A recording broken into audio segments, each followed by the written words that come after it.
तुम्ही जशी मागणी केलेली आहे की तुमका याची गरज आहे बियाण्यांची, तशी आम्ही बियाण्यांची तुमका उपलब्ध केलेली आहोत. सो हो उपक्रम कित्याक की शेती कडेन आयज लोक खूप पाठ फिरयतात, कित्याक खुबशा कारणां लागून, म्हणजे आर्थीक आसूं दे, मशिनां मेळना ना तेका लागून. सो ती तुमकां मदत जावची ह्या विचारान डॉक्टरान आयज एक तुमकां बियाणे उपलब्ध करून दिल्लेली आहात. सो तुमकां सगळ्यांक विनंती आहे की तुम्ही ती बऱ्या भशेन वापरून बरी शेती पिकोवची आणि पेडण्या तालुक्याचो विकास करचो शेती बाबतीत. इतले म्हणून हांव मागता म्हणजे डॉक्टर संजय कोरगांवकाराक की त्यांनी ह्या उपक्रमा बद्दल तुमकां अदीक म्हायती दिवची.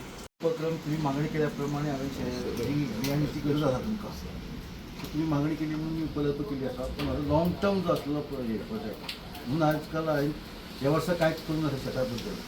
कारण आयज ही पिढी आहा, तुमची पिढी आहा ही लास्ट पिढी जे शेत करतले अशें हांव मानता. आनी फुडली पिढी आहा ती शेत करचे ना. ही जर आमकां खबर आसा जाल्यार आयज आमी लॉंग टर्म आमचो शेत वेवसाय कसो फुडें रावतलो हाचो विचार करून फुडें वचची गरज आसा. हांव जेन्ना पेडण्याचो विकास हो फक्त रोड किंवा हे आपूण शेतां ही आमची आहा, तेच्या पर्यंत जे उत्पन्न मेळटा ते उत्पन्न आमी कशें तरेन बरें उत्पन्न काडून तेजो बरो मोल मेळटलो अशें वेवस्था करची अशें म्हाका दिसता. आनी लॉंग टर्म जेन्ना हांव म्हणटा तेन्ना आयज मॅकनायज फार्मींग प्रत्येका कडेन जी ल्हान ल्हान शेतां आहा तेन्ना ती शेतां करपाक तांकां परवडत ना. आयज लेबर कॉस्ट वाडलेलो आहा आनी तुमी करता, म्हाका खबर आसा आमी सुद्दां शेतां केली तेन्ना एक फॅमिली किंवा शेजारी मेळून शेतां करताली. प्रत्येक जो प्रोसेस आसा तो शेजारी आनी आमचे फॅमिली करताली. पूण आयज ती वेवस्था ना. आयज आमची भुरगीं शिकलेली आहा ती खंय तरी पोटा पाणी भायर वयता, ती शेतां कडेन ते शेतान मातीन हात घालपाक भियेता किंवा घालना. ही जेन्ना आमकां खबर आसा तेन्ना आमकां मॅकनायज फार्मींग करचें पडटलें. तेन्ना आमी मॅकनायज फार्मींग करता तेन्ना आमकां कम्युनिटी फार्मींगचेर लक्ष दिवचें पडटलें.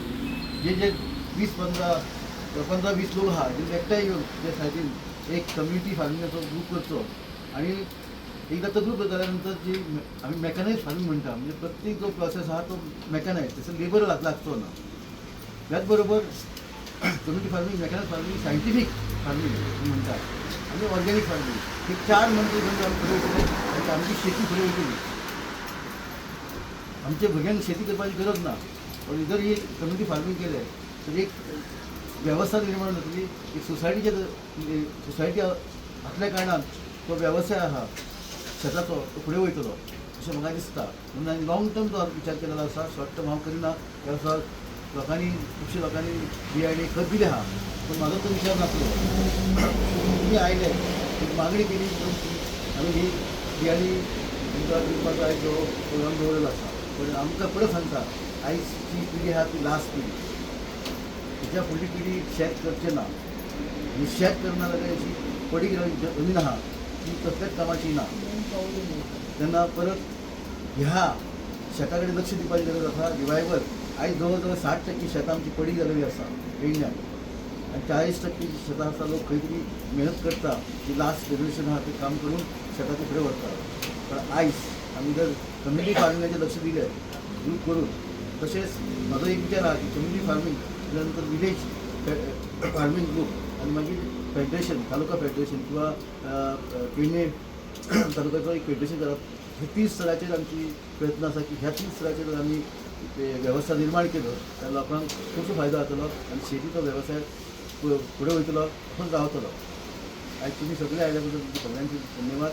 तशेंच आयज सगळे पत्रकार उपस्थित आहा सगळ्यांचे धन्यवाद. परत तुमकां लेट जालो त्या लागून तुम्ही पळयतात गोंयकारपण, गोंयकारांचो गोंयकारा खातीर.